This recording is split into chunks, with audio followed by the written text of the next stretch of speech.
So here I have two devices, and I will transfer $1 from this device to this device instantaneously.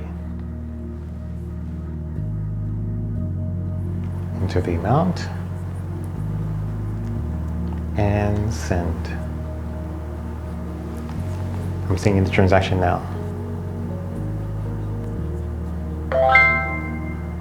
And there it is. What you've just witnessed is what looks like a standard financial transaction. Money was transferred electronically from one account to another. But while it appears like an ordinary bank transfer, it may perhaps be the most revolutionary technology you're likely to see in your lifetime. This technology is called Bitcoin.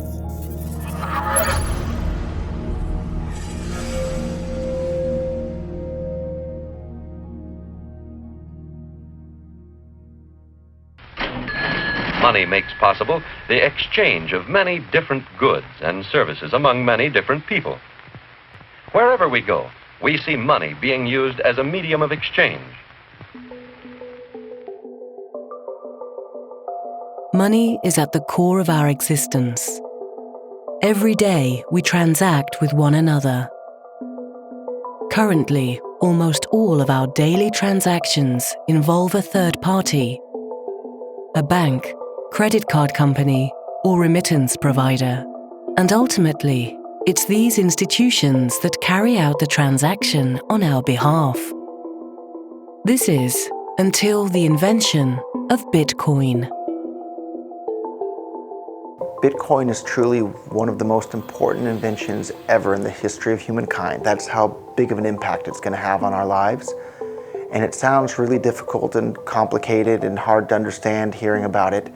If you had only heard about email, it would sound difficult and complicated and hard to use.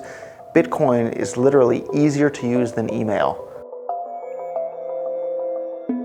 So what exactly is Bitcoin? Well, for starters, Bitcoin isn't actually a coin.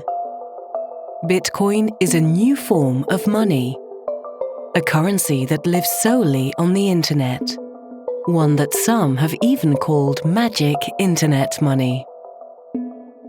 I think part of the confusion is that Bitcoin is actually two different things. It's both a currency and a payment network. And we've never had one thing that's both of those at the same time. So the dollar is a currency, but it's not a payment network. PayPal and Visa are payment networks, but they're not currencies. Bitcoin is both of those things at the same time, but it has this other property, and that other property is that it can instantly be teleported anywhere in the world, just like that, almost for free. And there's nothing that anybody can do to block these teleportations. There's nothing anybody can do to intercept these teleportations. And if you're careful about how you use Bitcoin, you can do these teleportations anonymously. So with Bitcoin, with a push of a button, you can pay anyone anywhere in the world or receive payment from anyone anywhere in the world. In the aftermath of the global financial crisis, an author using the pseudonym Satoshi Nakamoto posted a 9-page document onto an online forum. The document, titled Bitcoin, a peer-to-peer electronic cash system, would soon become the building block for what is today the first fully working concept of decentralized money. These are the daily candles of Bitcoin just in the backdrop. But I want to talk about these trend lines. You've seen them on other presentations even earlier today. I started out working at Bear Stearns back in 2007, so about a year and a half or so before the financial crisis really started to hit. And after Bear Stearns, I joined JP Morgan, where I became a VP, and that was my last job. All of these jobs were either Midtown or downtown Manhattan. Tone Vays is a Wall Street veteran. A former VP at JP Morgan, he now spends his time studying and educating audiences about Bitcoin. Bitcoin is generally difficult to explain. You want to try and break it down as simple as you can. So the simplest way is basically it's like a message. It's a digital message that you're passing. And normally we're all used to computers. We're all sending emails, we're all sending pictures, but you're always sending a copy. Anytime you hit the send button in a computer, you always retain a copy, you always retain the original. And when it comes to financial transactions, you hit the send button and you have an intermediary, the bank, that is moving money from one account to another.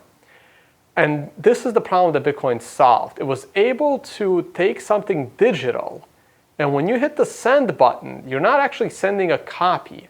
You're actually sending a digital object.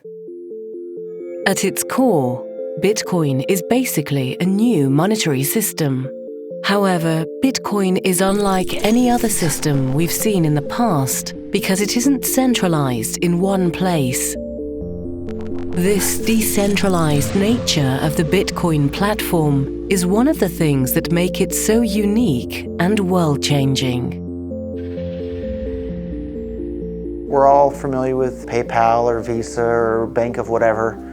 All of these traditional services that we're used to control who's allowed to have an account, who can send money from who, from what countries users can send money to other countries' users. With Bitcoin, there is no entity that's controlling any of that. There's just this software protocol that anyone can write software to interact with, and then anyone can install that software on their phone or on their computer. And once they have the software installed, they can now interact with anyone else, anywhere in the entire world that's also using the Bitcoin software. This software that runs the Bitcoin protocol is commonly called a wallet, a digital purse which stores and allows the holder to move Bitcoins from one wallet to another. The Bitcoin protocol is open source, meaning that the programming code is freely available to add to and redistribute. In this way, similar to anyone being able to add a new website to the World Wide Web, programmers are able to add new products to the Bitcoin network.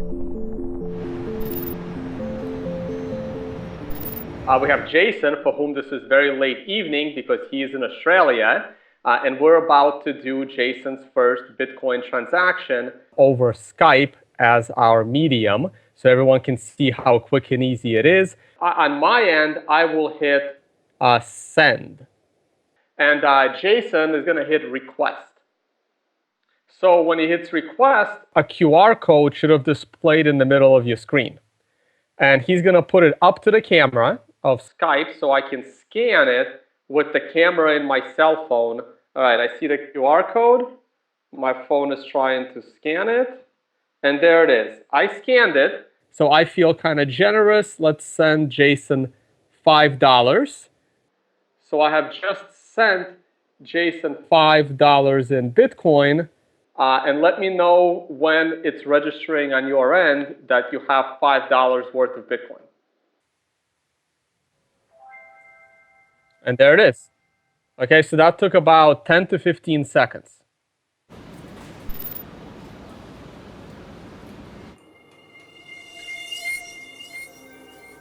Bitcoin enables users to send and receive money instantly without the involvement of a third party. This digital breakthrough allows the user to effectively become their own bank. This is a complex idea to handle, but the possibilities of this new bankless currency are enormous. はい、こちら3240円になります。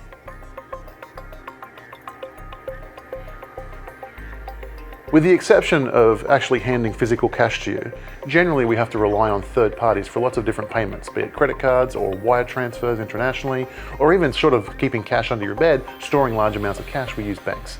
And what Bitcoin does is allow us to do all of those things without any third parties. So in that sense, we can be our own bank, we can be our own payment system, we can be our own international wire system, we can be our own remittance system, we can do all of these things without relying on any other third parties. That's what Bitcoin allows us to do. Before Bitcoin, all these companies like PayPal and Visa and Bank of America and any business, they had a ledger that kept track of all their account balances. So PayPal has a ledger that keeps track of exactly who has how much money in each PayPal account, and that ledger is stored on PayPal servers in PayPal's data center somewhere. And before the invention of Bitcoin, people thought that it was impossible. All the mathematicians and computer scientists thought that it was impossible to have consensus on a distributed ledger like this. But what Bitcoin did is it came along and figured out how to keep track of this ledger that keeps track of who has what Bitcoins. But instead of that ledger being on one data center, it's on everybody's computer across the entire planet that's running the Bitcoin network, including my laptop right here. I have a full copy of the entire Bitcoin ledger. This public ledger, known as the blockchain, is perhaps what could make Bitcoin a financial game changer. Bitcoin is what is known as a cryptocurrency, meaning that it's a digital currency in which encryption is used to regulate the creation of new units and verify the transfer of funds. New Bitcoins come into existence through a process called mining. A miner is a person or entity who runs a very powerful computer in an effort to solve a complex mathematical puzzle known as a block. Miners around the world compete to solve or close a block and are rewarded with newly generated Bitcoins if they're successful. All transactions that travel through the Bitcoin network are pieces of this complex mathematical puzzle. So when a miner solves a puzzle, they're actually verifying the integrity of each and every transaction.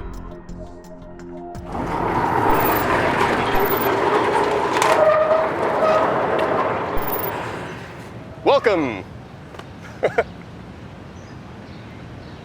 This is one giant abandoned recycling plant.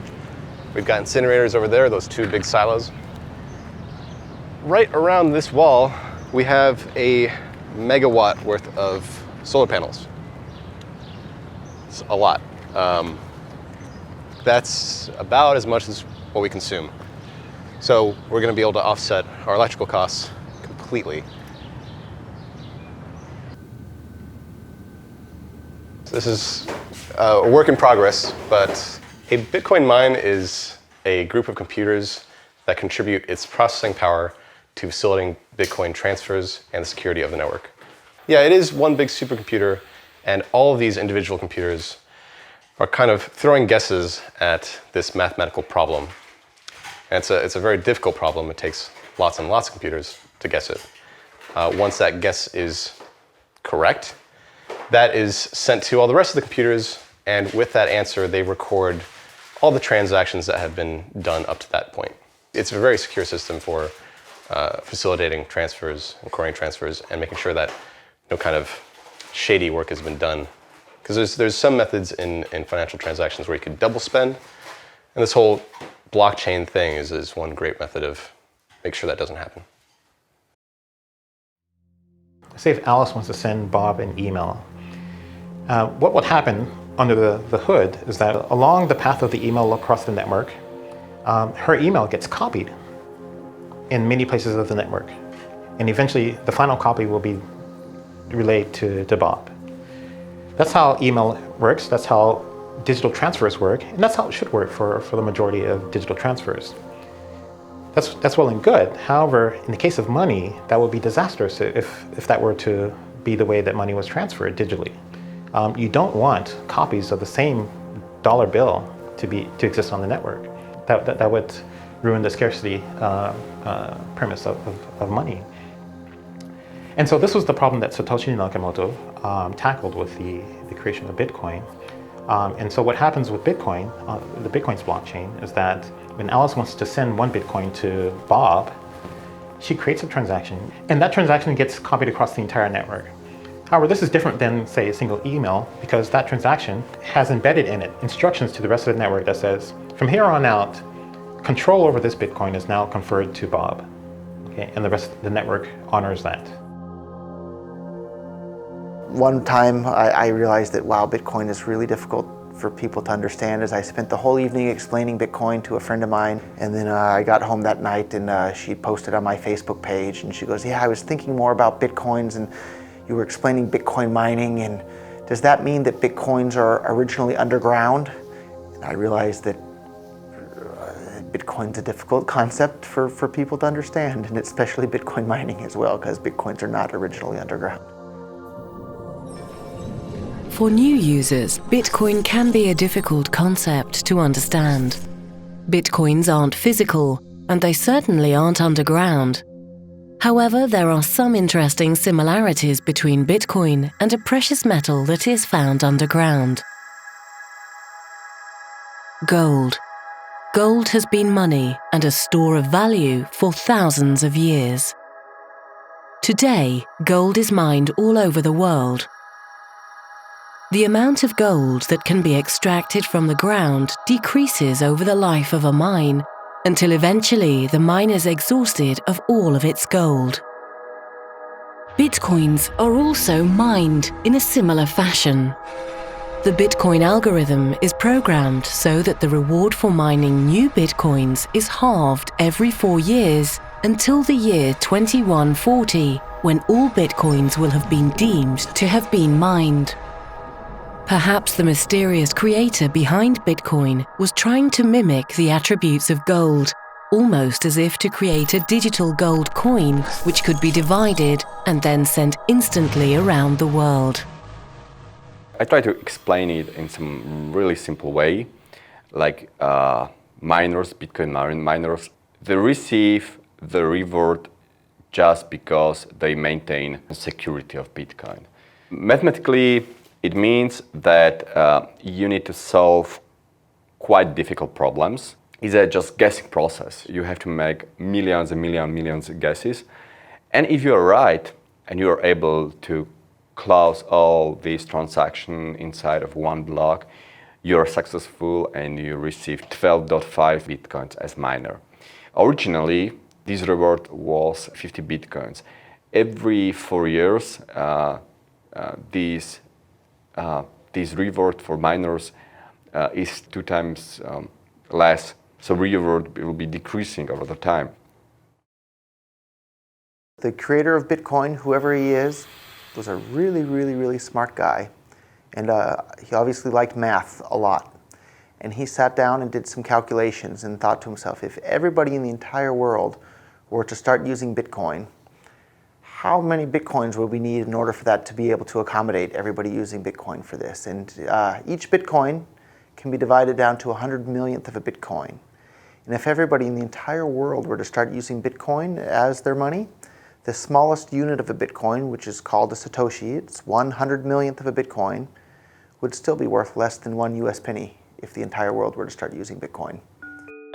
So who is this Satoshi Nakamoto? 2 years after publishing the white paper for the peer-to-peer electronic cash system, this mysterious figure vanished, never to be heard from again. The only clues to his or her identity can be found in the white paper. Some speculate he or she is of British origin due to the writings containing some British slang. Others believe that rather than being one person, Satoshi was a group of hackers working in concert to create a new monetary system which would decentralize money as we know it. I think he was a clever guy. He was not a normal geek. He had good knowledge of decentralized technology or decentralization. He had good knowledge of financial system, and he was quite good coder. But the code of Bitcoin is not definitely the best one. So it's definitely possible to write better code. There is also conspiracy theory if Bitcoin code was written by one guy or many different guys, hard to say. Anyway, I especially appreciate that it's first fully working concept of decentralized money. It's very interesting, like who Satoshi is. There's lots of speculation, especially among like the very early people in Bitcoin. But what difference does it make whether we know who created Bitcoin? I don't know that it makes any difference. There's lots of stuff that we use that we don't know who created it. And yet it gives us a lot of advantages in our day-to-day activities. I have no idea who Satoshi is. We know very little about Satoshi, and so he could be at an event, he could be someone we know, he could be someone I've spoken to, he could be a friend of mine for all I know. I don't know who it is. I don't know if we'll ever know, but it's a fun game. Am I Satoshi? I don't think I'll answer that one.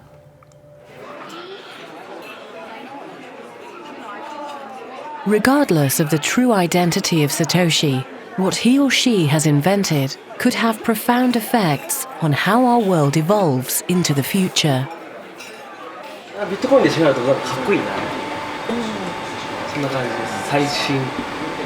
最先端を行ってるっていう感じ。Because Bitcoin enables the user to act as their own bank, in essence, it frees the user from the traditional gatekeepers to their wealth. ビットコインはクレジットカードと違って支払いのサイトが、今まででしたら1ヶ月とか、60日後とかにカード会社からお店に支払われるものが、ビットコインだとそのサイクルが自由に決められますので、非常に扱いやすいものだと思います。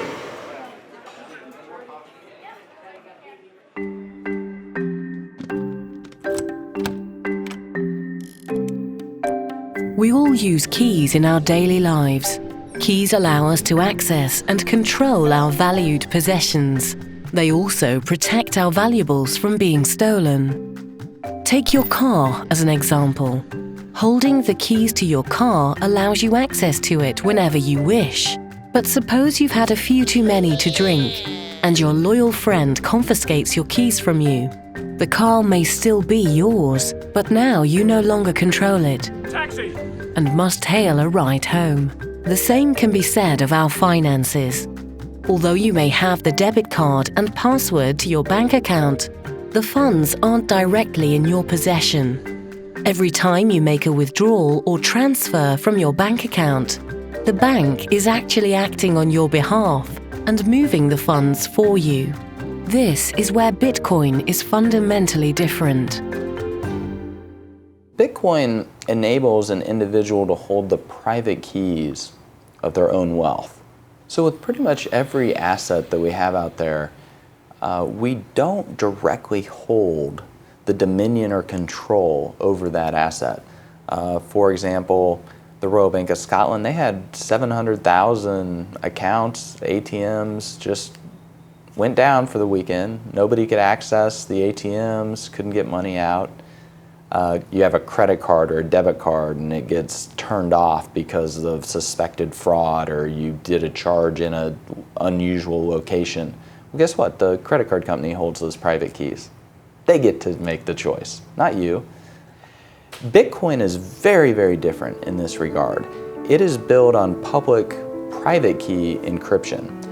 And what that means is that you send Bitcoins to the public key, and then in order to send the Bitcoins, you have to be able to sign with the private key where the Bitcoins currently reside. And that literally is a number. That private key is a number. Bitcoin, nobody gets to turn it off. If you have the private key, you get to access it and use it.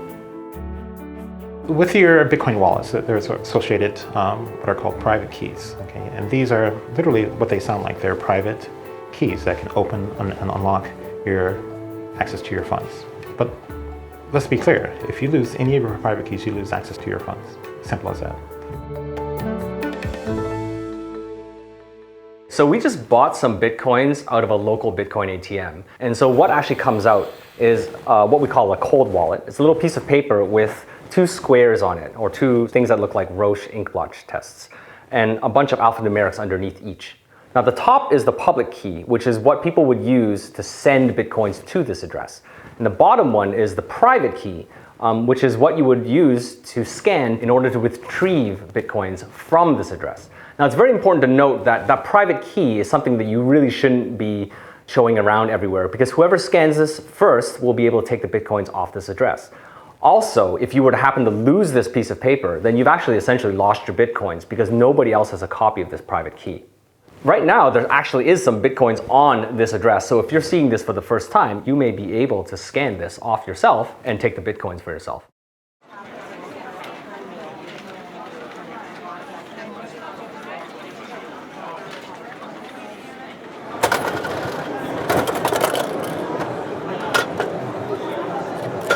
So here is a Satoshi coin. There is a value of 0.001 Bitcoin inside. In today's exchange rate, that would mean about 45 cents. So it's a very minimal amount, but it is true Bitcoin inside. Now, how to redeem the value out of this token? One would have to peel off the hologram sticker in the back. Here we go. And then a QR code would be exposed. And this QR code is the private key information, which is essentially like a password. And with this private key, and only with this private key, one can redeem, you can import that value to your Bitcoin wallet. Anything that's physical has a very strong sense of authority or authenticity.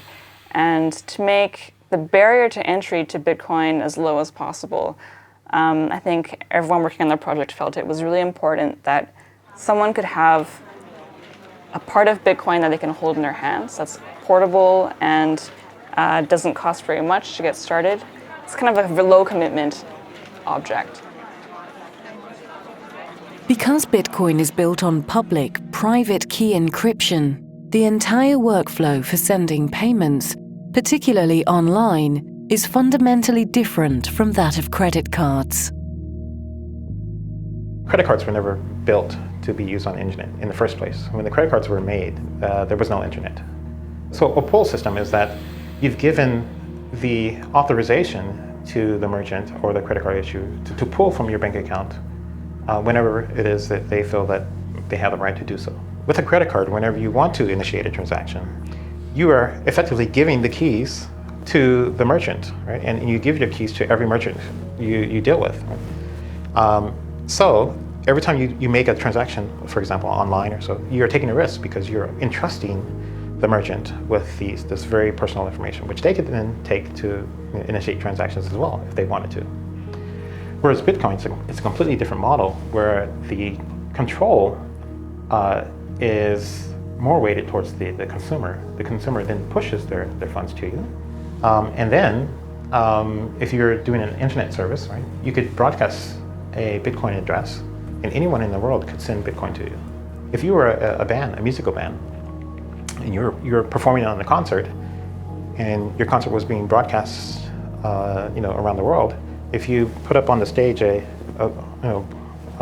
sign that had a Bitcoin address, well, you could be funded by anyone who was watching that broadcast anytime they watched it from that point onward.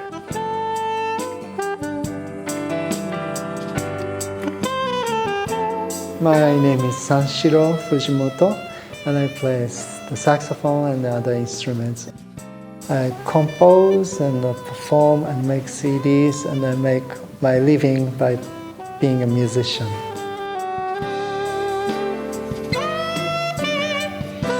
Today's small live show I did without no admission fee, and if you appreciate my music, then you can tip me.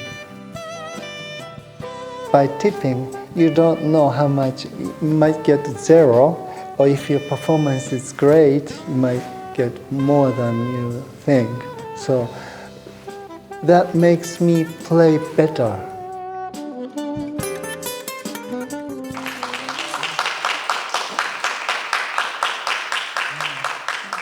Direct interaction is more about the art itself.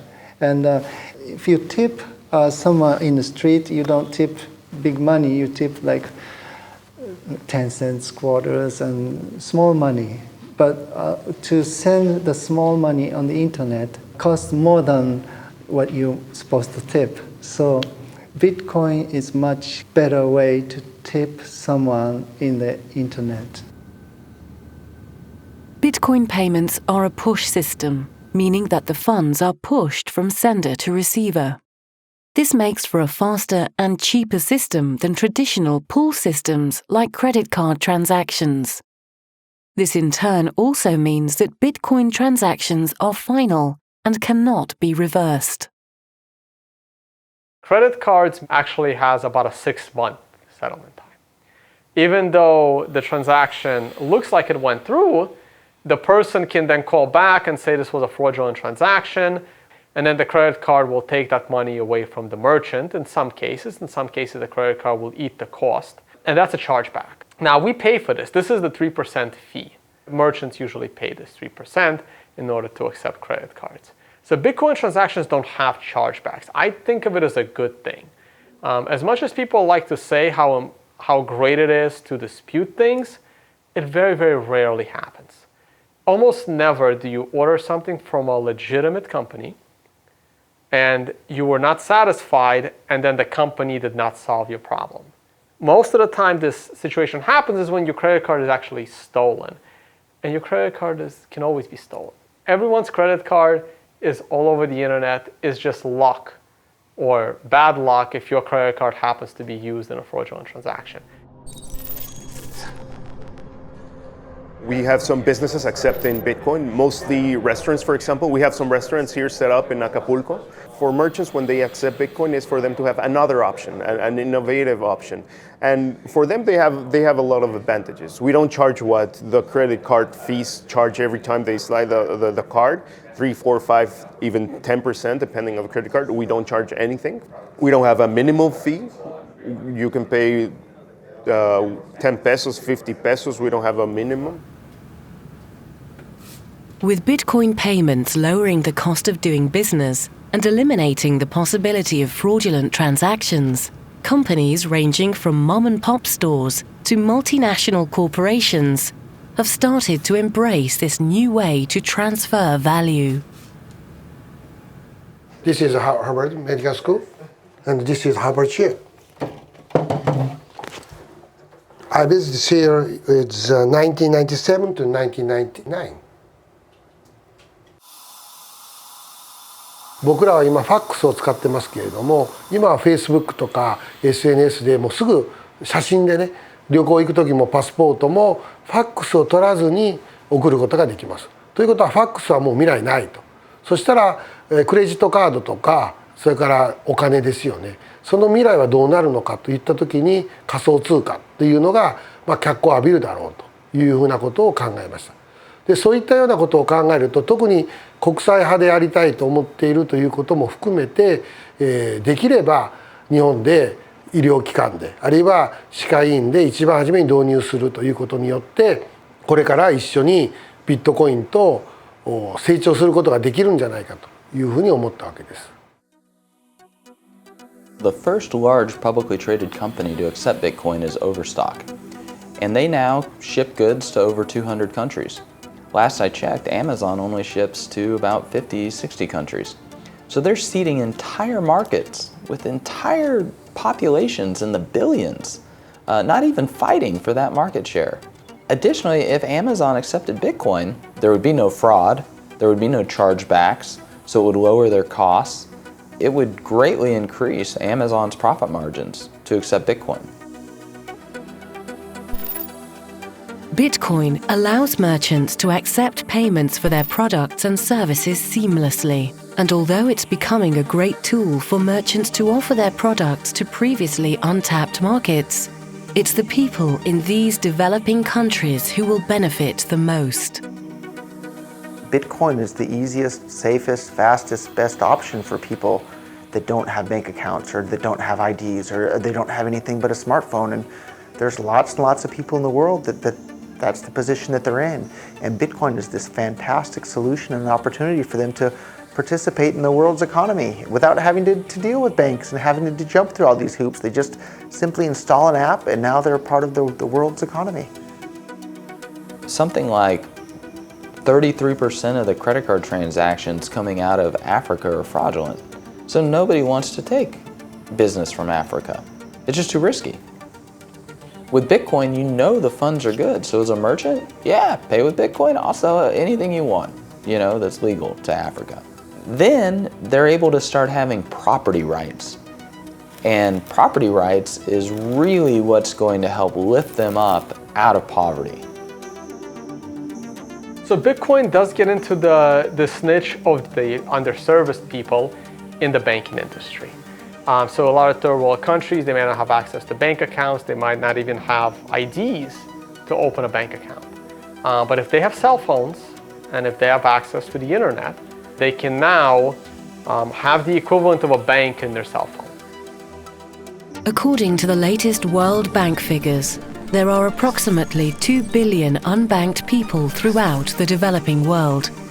The adoption and use of Bitcoin in these countries could transform this human rights issue and allow the unbanked population of the world to participate in the global economy.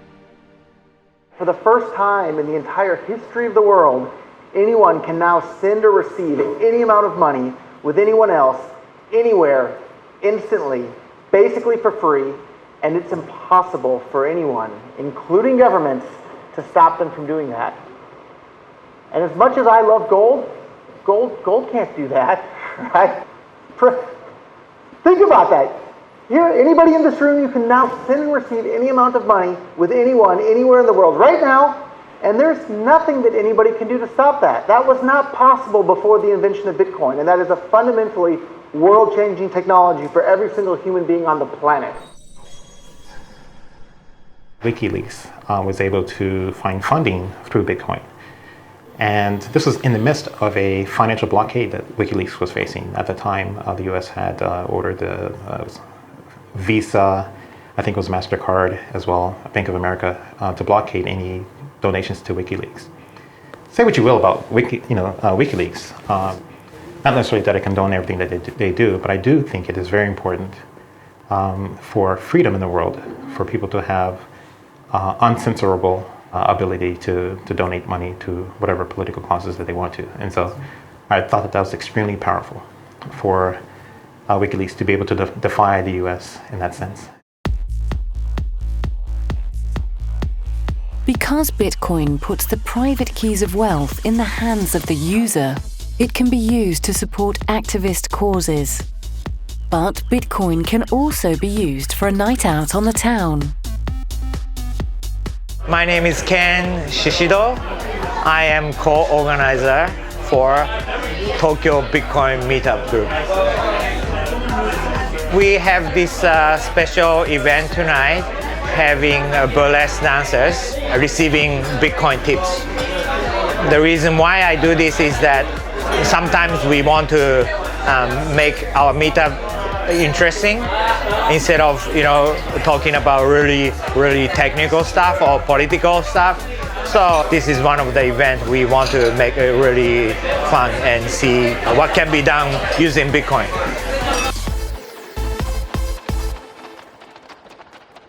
Currently, if you're living in most countries, buying things is not a problem. You have credit cards, you can still use cash, and to me, that is not the true use of Bitcoin.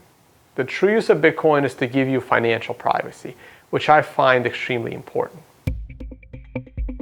During the global financial crisis, as cracks in the financial system spread, institutions once thought to be invincible were shown to be vulnerable. As we now know, governments around the world were forced to bail out financial institutions. A bailout is when government takes taxpayer money and gives it to an irresponsible financial institution to bail out their mistakes. A bail-in is different in that laws are written which permit financial institutions to take funds directly from customer accounts to shore up their losses. Such a thing occurred in Cyprus in 2013. When I started learning about Bitcoin back in 2013, especially during the Cyprus event, when banks were shut down and money was confiscated from people, I remember telling my coworkers, some of the PhDs, the quants, this is really bad. This is actually going to probably start happening in many other Western countries. And they were all laughing at me saying, no, it's just Cyprus, it'll never happen here. And that's when I knew someone must have come up with a way to get around this problem. When a depositor deposits dollars or euros into the bank, title to the dollars or euros transfers to the bank, and those depositors become unsecured creditors of the bank. If the banks screw up for whatever reason, there's now been legislation passed in many of the countries where they can be bailed in, meaning that their deposits can be turned into shares of the bank. Jeff Berwick is an entrepreneur, financial commentator, and podcast host.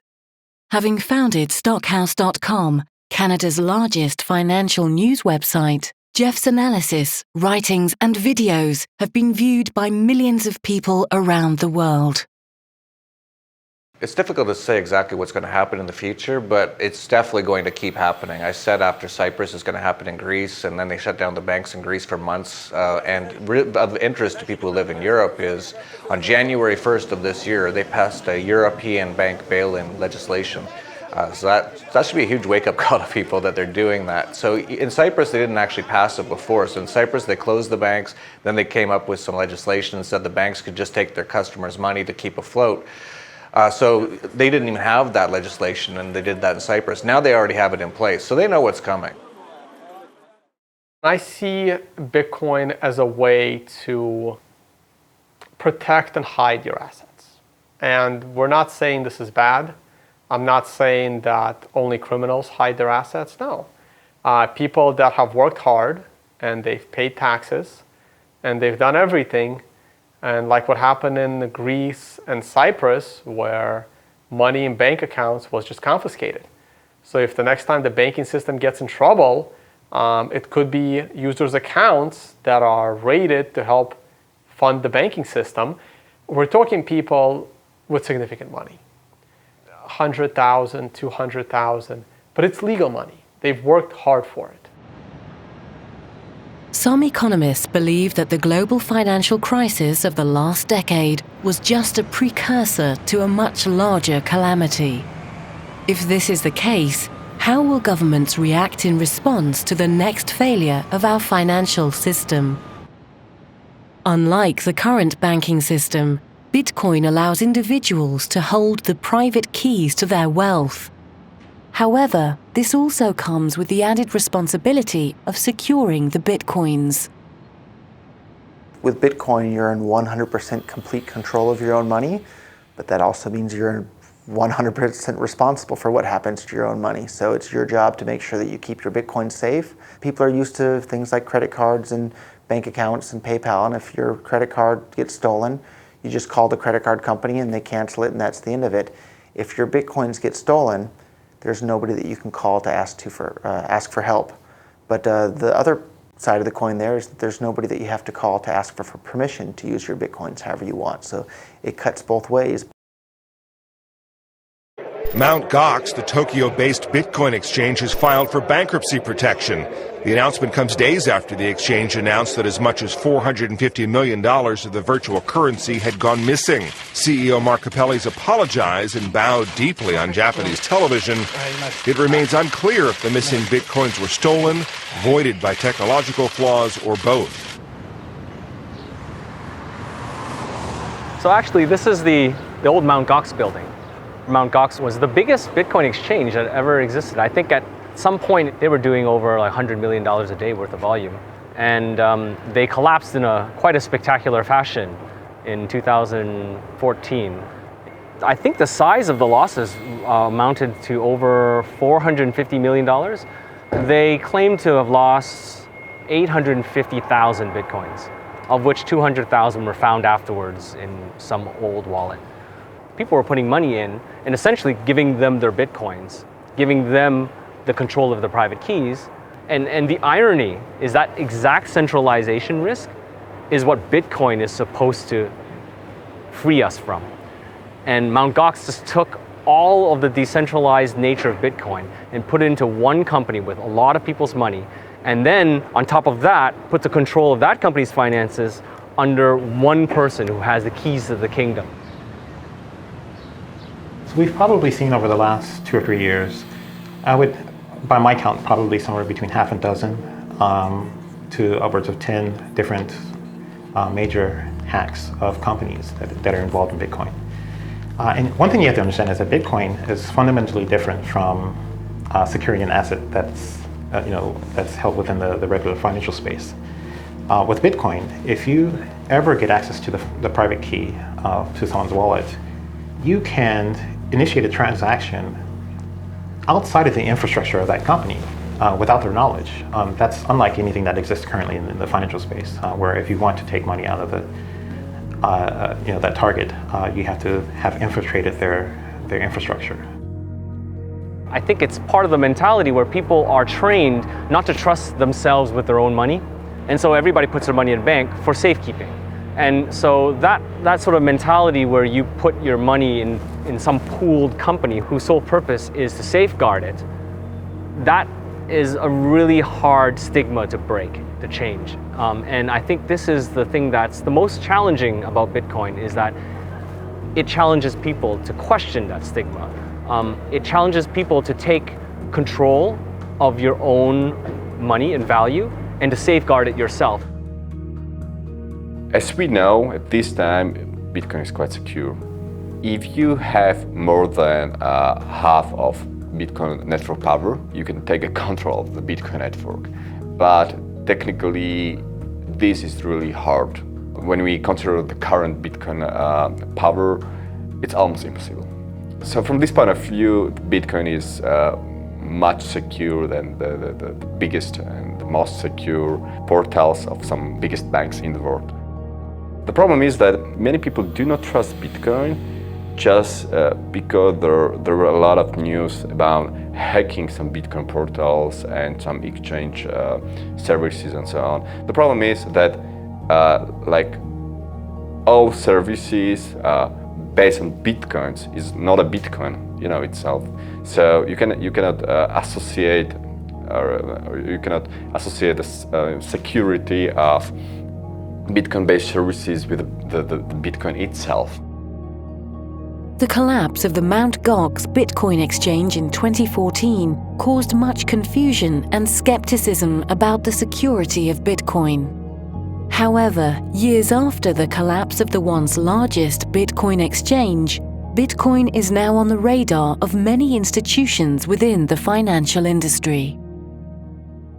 The big question, the conversation you'd hear, is that the question was whether blockchain technology would impact the financial industry. And now, if you go to the trade shows and you listen to the media, the question is not whether, the question is how blockchain technology will impact and transform the financial industry. It's now a foregone conclusion that blockchain technology will impact the financial industry in a major way. So that's where we are now. But we weren't always there. If you look just 2 years ago, the attitude was that Bitcoin was almost a laughable concept, and it was a non-sustainable system, and it couldn't be applied in the financial space. In Japan, the virtual currency law has passed in the lower house, and hopefully actually it will pass in the upper house as well in the very near future. That means actually government recognizes the existence of the virtual currency, and then trying to actually set some regulations and trying to actually support the business.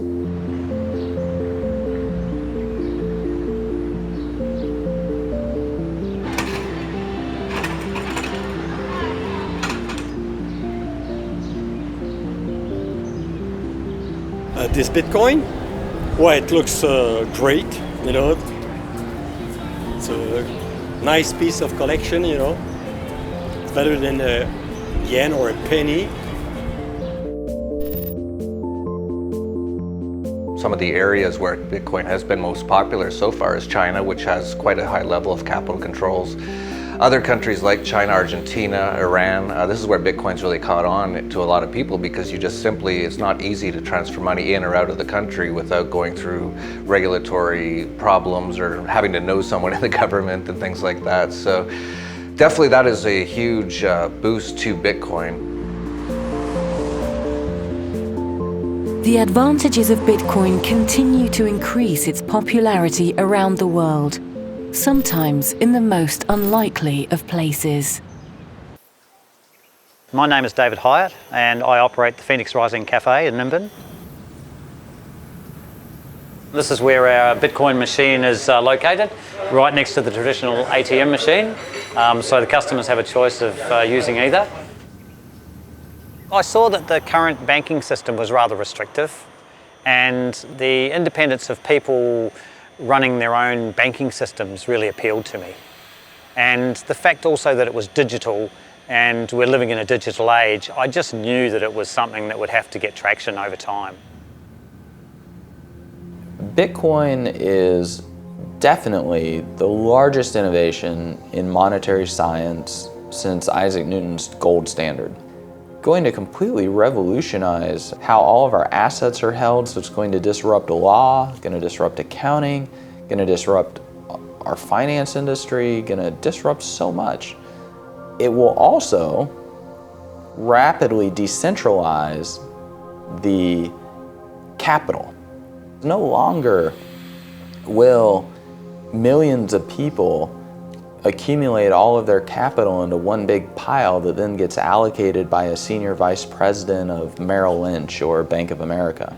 It'll be millions of people that you have to go and entice out of their capital to go fight a war in Afghanistan or Iraq. Once you decentralize all of those private keys, it becomes much more difficult to get people to pay for a lot of these goods and services that they otherwise wouldn't necessarily pay for. I'll just scan it, and now I have your Bitcoin address in my wallet right here, and I'll go ahead and enter $1, and we'll hit send. Mind sending the transaction? Sent, and there you go, you heard the noise. Before Bitcoin, I was basically retired. I was just hanging out, enjoying my life, practicing jiu-jitsu every day, and it was really fun, but wasn't really gonna make the world that much of a better place, if at all. And then I discovered Bitcoin, and I looked around the world and I saw all these wars being fought and central banks debasing the currency and basically preventing the world from being as good of a place as it potentially could be. And I saw Bitcoin, and I saw this as a tool to strip away all of their power to do that. Most people aren't interested in paying to kill people they've never met in other countries.